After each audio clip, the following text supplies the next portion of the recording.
ایک شخص نے پوچھا ہے کہ جی میری بیوی زنا کرتی رہی ہے، اب پکڑی گئی ہے، معافی مانگ رہی ہے، میں کیا کروں؟ دیکھیں شرم معاف کرنا جائز ہے، باقی معافی کا مطلب یہ ہے کہ اس کو رکھیں یا طلاق دیں تو یہ بہت مشکل ہے میرے لیے آپ کے بارے میں فیصلہ کرنا۔ یہ تو جب تک کسی کے پورے حالات، عورت کے بھی مرد کے پورے حالات سامنے نہ، انسان کسی کو مشورہ نہیں دے سکتا۔ تو آپ نے اس کو رکھنا ہے یا طلاق دینا ہے یہ تو آپ جانیں، آپ کی گھر والے جانیں، آپ خود فیصلہ کریں گے یہ۔ باقی شریعت میں معاف کرنا ایسے موقع پہ جائز ہے، گناہ نہیں، یعنی اگر آپ اس کو طلاق نہیں دیتے تو گناہ گار نہیں ہوں گے، لیکن دینی چاہیے کہ نہیں دینی چاہیے، اصول تو یہی ہے کہ جو زانی عورت ہو تو شریعت میں بہتر یہی ہے کہ اس کو طلاق دے دی جائے، نہ رکھا جائے، کیونکہ آگے نسب میں بڑا خلل واقع ہوتا ہے۔ تو اب وہ توبہ کر رہی ہے، دل سے کر رہی ہے، اوپر سے کر رہی ہے، یہ آپ جانیں وہ جانیں، تو اس لیے میں اس بارے میں مشورہ کچھ نہیں دے سکتا۔ زانی لڑکی سے نکاح کا حکم، کیا زانی لڑکی سے نکاح کیا جا سکتا ہے جس نے توبہ کر لی ہو، جبکہ قرآن میں آیا ہے کہ زانی مومن پر حرام ہے؟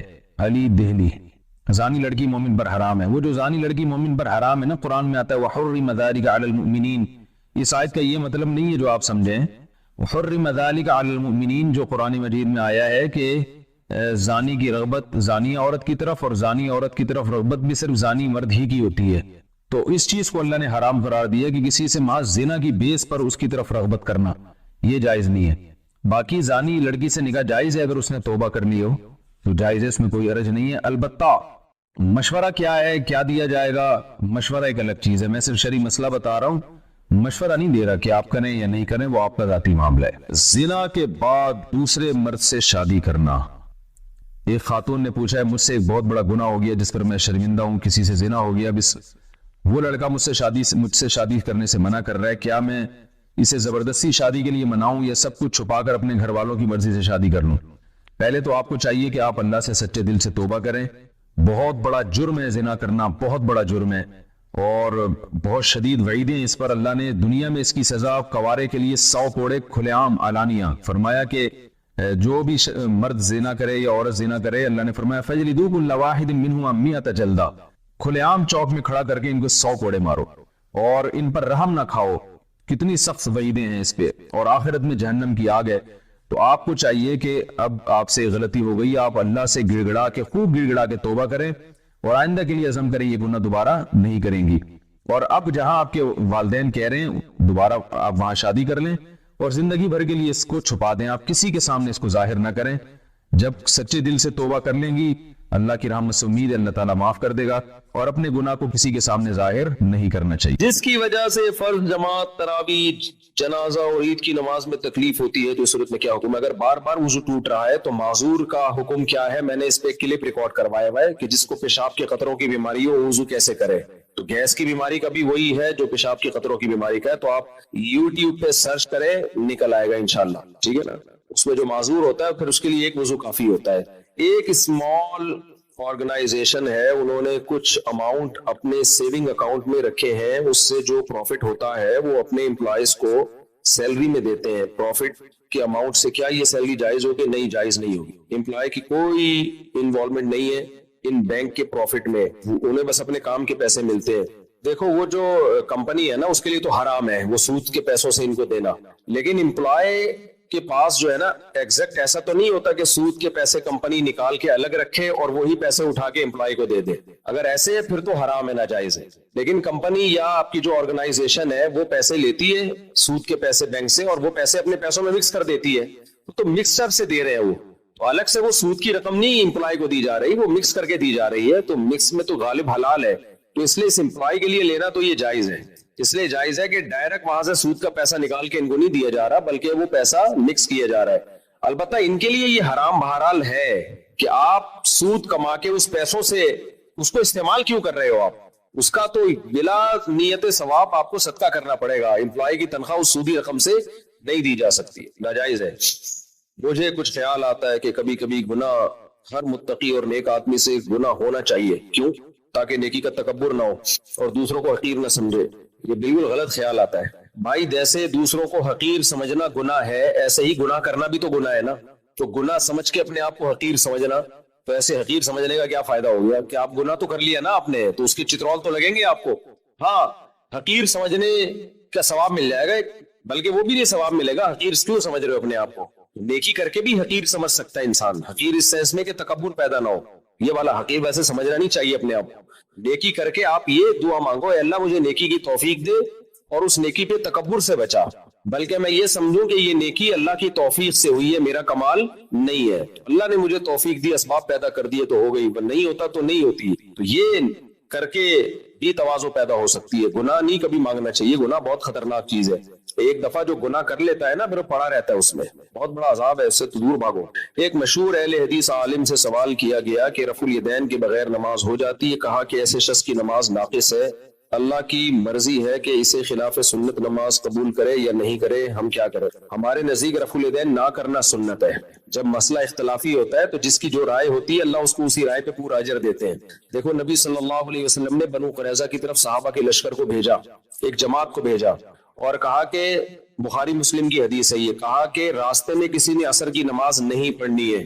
تو اب راستے میں عصر قضا ہونے لگی, صحابہ کی رائے میں اختلاف ہو گیا. ایک نے کہا کہ بھئی نبی نے حکم دیا نہیں پڑھنی تو اٹ مینس نہیں پڑھنی, قضا کرنی. دوسرے نے جماعت نے کہا کہ بھئی نبی نے جو حکم دیا تھا کہ نہیں پڑھنی تو نبی کا مقصد یہ نہیں تھا, آپ کوئی عالم الغیب تو ہے نہیں, آپ کا خیال تھا کہ نماز مقام پہ پہنچ کے ہم پڑھ لیں گے, یہ تو قضا ہو رہی ہے, اب قضا کیسے کریں ہم؟ قرآن نے حکم دیا نماز کو قضا ہونے سے بچانا ہے. تو دونوں جماعتوں میں اختلاف ہوا, تو جس کا خیال تھا پڑھنی چاہیے پڑھ لی, جس کا خیال تھا نہیں پڑھنی چاہیے نہیں پڑھی. دونوں کا مقصد کیا تھا؟ نبی کو فالو کرنا. دونوں کی رائے ایک دوسرے کے بالکل اپوزٹ تھی. ایک کی رائے میں پڑھنا فرض تھا, دوسرے کی رائے میں پڑھنا ناجائز تھا. اور مسئلہ رفع الیدین کا اختلاف نہیں, نماز کا اختلاف ہوا اس سے بڑا, کہ نماز پڑھنی ہے کہ نہیں پڑھنی. اور نماز میں بھی عصر کی نماز جس کی ویلیو سب سے زیادہ ہے, اور اس کے طریقے میں اختلاف نہیں ہو رہا کہ 3 رکعتیں پڑھنی ہے 4 پڑھنی بھی ہے کہ نہیں پڑھنی ہے. اس سے بڑا اختلاف اسلام میں ہو نہیں سکتا. لیکن پھر بھی نبی نے کسی فریق پر ملامت نہیں کی. کیوں؟ نبی کی منشا کیا ہے اور نبی کی اس موقع پہ سنت کیا ہے, اس کو سمجھنے میں اختلاف ہوا ہے. تو اہل حدیث حضرات دیکھتے ہیں رفع الیدین کی حدیثوں کی کثرت کو, کہ بخاری مسلم کی حدیث ہے اور نبی سے یہ صحیح سند سے ثابت ہے کہ آپ نے رفع الیدین کیا ہے, رکوع میں جاتے ہوئے رکوع سے اٹھتے ہوئے, لہذا وہ اس عمل کو سنت قرار دیتے ہیں. احناف نے اس میں فوکس کیا ہے اس بات کو کہ کیا آخری عمل نبی صلی اللہ علیہ وسلم کا رکوع میں جاتے ہوئے رکوع سے اٹھتے ہوئے رفع الیدین کا تھا یا نہیں تھا. تو اس کے بہت سارے قرائن ہیں, ان قرائن سے پتہ چلتا ہے کہ آخر میں آپ صلی اللہ علیہ وسلم نے یہ عمل ترک کر دیا تھا. اس کا سب سے بڑا قرینہ کیا ہے؟ عبداللہ بن مسعود نے آپ کی آخری نمازیں دیکھی ہیں, ہمیشہ آپ کے ساتھ رہے ہیں. تو اپنے شاگردوں کو جو انہوں نے کوفہ میں حضرت علی اور عبداللہ بن مسعود میں نماز سکھائی ہے, کیونکہ کوفہ میں حضرت علی اور عبداللہ بن مسعود گئے ہیں ہجرت کر کے, اور اہل کوفہ کا رفع الیدین ترک کرنے پر جیسا اجماع ہوا ہے کسی مسئلے پر ایسا اجماع نہیں ہوا. کوئی بھی رفع الیدین نہیں کرتا تھا, یعنی ایسا اجماع ہوا ان کا. تو یہ اجماع کہاں سے آیا ان کا؟ کوفہ تو علم کا مرکز تھا. ہمارے پاس بخاری پہنچی ہے کوفہ سے, یعنی قرات سب سے زیادہ کوفہ کی مشہور ہوئی ہے, قرآن کی قرات مدینہ کی مشہور نہیں ہوئی ہے, کوفی قاری سب سے زیادہ مشہور ہوئے ہیں. کیونکہ حضرت علی نے جب کوفہ کو علم یعنی ہجرت کی نا, دارالخلافہ بنایا, تو علم کہاں ٹرانسفر ہوا ہے؟ پھر کوفہ میں ٹرانسفر ہوا ہے. کوفہ کی بہت بڑی ویلیو ہے عالم اسلام میں. تو کیونکہ حضرت علی علم کا خزانہ تھے, علم کا سمندر تھے, سارے اصحاب کا علم آپ کے سینے میں تھا. کیونکہ آپ کی عمر کم تھی نا, تو آپ نے خلفائے راشدین کا علم بھی آیا آپ کے پاس, اور نبی کی صحبت میں بھی وقت گزارا آپ نے, اور دوسرے عبداللہ بن مسعود. تو ان دونوں کا ٹھکانہ کوفہ تھا. تو قرآن جو دنیا میں سب سے زیادہ مشہور ہوا, جو قراتیں مختلف ہیں ان میں سب سے زیادہ جو قرآن مشہور ہوا وہ کہاں کا مشہور ہوا؟ کوفہ کا, مکہ مدینہ کا نہیں. چلا وہ مکہ مدینہ سے ہی تھا, لیکن حضرت علی اور عبداللہ بن مسعود کے کوفہ جانے سے پھر جو دنیا میں عالم اسلام میں جو پھیلا ہے وہ تو کوفہ کی قرات زیادہ پھیلی ہے بجائے مکہ مدینہ کی قرات کے. علم حدیث ہے قرآن کے بعد. امام بخاری کہتے ہیں میں علم حدیث حاصل کرنے کے لیے مدینہ حجاز اتنی دفعہ, حجاز مکہ مدینہ میں حجاز میں آتا ہے, تو اتنی دفعہ گیا, دمشق اتنی دفعہ گیا, مصر اتنی دفعہ گیا, کوفہ فرماتے ہیں لا احصی, شمار نہیں کر سکتا. تبھی حدیثوں کے راویوں میں سب سے زیادہ راوی کوفہ کے ملیں گے آپ کو. بخاری مسلم کے راوی آپ اٹھا کے دیکھیں, سب سے زیادہ راوی کہاں کے ملیں گے آپ کو؟ کوفہ کے. مجھے یاد ہے دور حدیث کے دوران ایک حدیث آئی صحیح مسلم کی, اس کے سارے راوی حجاز کے تھے, مکہ مدینہ کے تھے. امام نووی نے لکھا یہ عجیب بات ہے اس حدیث کے سارے راوی حجاز کے, ایسا تو بہت ہوتا ہے کہ سارے کوفہ کے ہو, ایسا بہت کم ہوتا ہے کہ سارے مکہ مدینہ کے ہو. تو کوفہ علم کا ایک مرکز تھا. تو قرآن میں کوفہ کو فالو کیا گیا, حدیث میں کوفہ کو فالو کیا گیا. تو فقہ میں فالو کرتے ہوئے کیا تکلیف ہو رہی ہے بھائی؟ فقہ کی جب بات آتی ہے تو کہتے ہیں ہم کوفہ کا دین نہیں مانتے, ہم مکہ مدینہ کا مانتے ہیں. بھائی کوفہ کا دین جو تھا وہ مکہ مدینہ ہی سے آیا تھا, تو حضرت علی اور ابن مسعود سے ٹرانسفر کہاں ہوا تھا؟ وہ کوفہ میں اسلامی خلافت کا مرکز تھا. تو اہل کوفہ میں کوئی بھی رفع الیدین سے نماز نہیں پڑھتا تھا. مجتمع اہل الکوفۃ علی ترک رفع الیدین کیا الفاظ ہے عربی کی پوری عبارت ہے, مجتمع اہل الکوفۃ علی شیء کما اجتمعوا علی ترک رفع الیدین او کما قال, کہ جیسے اہل کوفہ رفع الیدین نہ کرنے پر جمع ہوئے ہیں نا کہ صرف تکبیر تحریمہ کے وقت رفع الیدین ہوگا, تو اہل کوفہ کسی اور مسئلے پر ایسے جمع نہیں ہوئے. بہت بڑے بڑے محدثین تھے کوفہ میں, فقیہ تھے, جن کا نام امام بخاری بڑے احترام سے لیتے ہیں, جن میں ابراہیم نخعی رحمہ اللہ تعالی, وہ بھی رفع الیدین نہیں کرتے تھے. تو اب کیا ہے, اگر رفع الیدین کرنے کی حدیث کو لیا جائے نا کہ بھائی نبی نے کیا ہے, تو نبی نے 2 سجدوں کے درمیان بھی کیا رفع الیدین. سنن نسائی کی بالکل صحیح حدیث ہے, علامہ ناصر الالبانی نے اس حدیث کو صحیح قرار دیا ہے, اور اصول کی روشنی میں بھی اس حدیث کو ضعیف قرار دینا بنتا نہیں ہے. اہل حدیث, بعض اہل حدیث شدت کرتے ہیں, بلا وجہ اس کو ضعیف قرار دینے کی کوشش کرتے ہیں. بھائی 2 سجدوں کے درمیان بھی کیا ہے, اور میں نے بعض علماء سے یہ سنا ہے کہ علامہ البانی بھی اس کے قائل تھے کہ 2 سجدوں کے درمیان رفع الیدین کیا جائے, کیونکہ نبی سے اس کی ممانعت ثابت نہیں ہے. تو اہل حدیث ہم سے اکثر یہ سوال پوچھتے ہیں کہ نبی نے کہاں منع کیا کہ تکبیر تحریمہ کے علاوہ نہ کیا جائے, تو ہم کہتے ہیں نبی نے یہ کہاں منع کیا کہ 2 سجدوں کے درمیان. دیکھیے غسل کرتے ہوئے اپنے سطر کو ہاتھ لگا کے ہی دھویا جاتا ہے. آپ پتہ نہیں کس طرح سے, یعنی کیسے آپ کہہ رہے ہیں کہ ہاتھ لگا سکتے ہیں, تو ہاتھ نہیں لگائیں گے تو دھوئیں گے کیسے اس کو؟ تو ہاتھ لگا کے اچھی طرح سے اس کو دھونا چاہیے, جہاں بھی ناپاکی لگی ہوئی ہے, پھر ہاتھوں کو اچھی طرح دھونا چاہیے. صحیح بخاری مسلم کی حدیث ہے کہ آپ صلی اللہ علیہ وسلم پر جب غسل فرض ہوتا تھا تو آپ صلی اللہ علیہ وسلم سب سے پہلے اپنی جگہ سے جہاں بھی آپ نجاست لگی ہے اس کو اچھی طرح ہاتھ سے صاف کرتے تھے. اس کے بعد آپ صلی اللہ علیہ وسلم اپنے ہاتھ مبارک کو زمین پہ اچھی طرح سے رگڑ کے صاف کرتے تھے. یہ خود اس بات کی دلیل ہے کہ منی جو ہے ناپاک ہوتی ہے, کیونکہ غسل جنابت میں امی عائشہ فرماتی ہیں آپ صلی اللہ علیہ وسلم ایسا کرتے تھے. تو اس ہاتھ کو بھی جس پہ منی لگی ہوتی تھی اس کو بھی پھر آپ صلی اللہ علیہ وسلم زمین پہ اچھی طرح رگڑتے تھے, تاکہ وہ بھی رگڑنے سے چیزیں پاک ہو جاتی ہیں. تو یہ نبی صلی اللہ علیہ وسلم کا طریقہ ہے کہ آپ جب واش روم میں جائیں تو آپ پہلے جہاں جہاں جسم پہ گندگی لگی ہے اس کو اچھی طرح سے دھوئیں, اس کے بعد ہاتھوں کو آپ اچھی طرح سے, آج کل زمین پہ مٹی نہیں ہوتی تو صابن ہے, صابن سے اچھی طرح سے آپ ہاتھ دھو لیں تو انشاءاللہ وہ پاک ہو جائیں گے. اور صابن نہیں ہے تو پانی سے اچھی طرح رگڑ لیں تو بھی ہو جائیں گے. یہ وہمیوں کے لیے میں نے بتا دیا, ورنہ وہمی جو ہے وہ صابن کے انتظار میں بیٹھا رہے گا, دوپہر کو نکلے گا وہ واش روم سے صبح کے گیا ہوا, وہ کہے گا مفتی صاحب نے کہا تھا صابن, تو صابن میں نے ویسی مثال دے دی, اس سے آسان ہو جاتا ہے, جرمز مر جاتے ہیں. لیکن اگر آپ پانی سے بھی اچھی طرح ہاتھ رگڑ لیں گے تو انشاءاللہ پاک ہو جائیں گے وہ.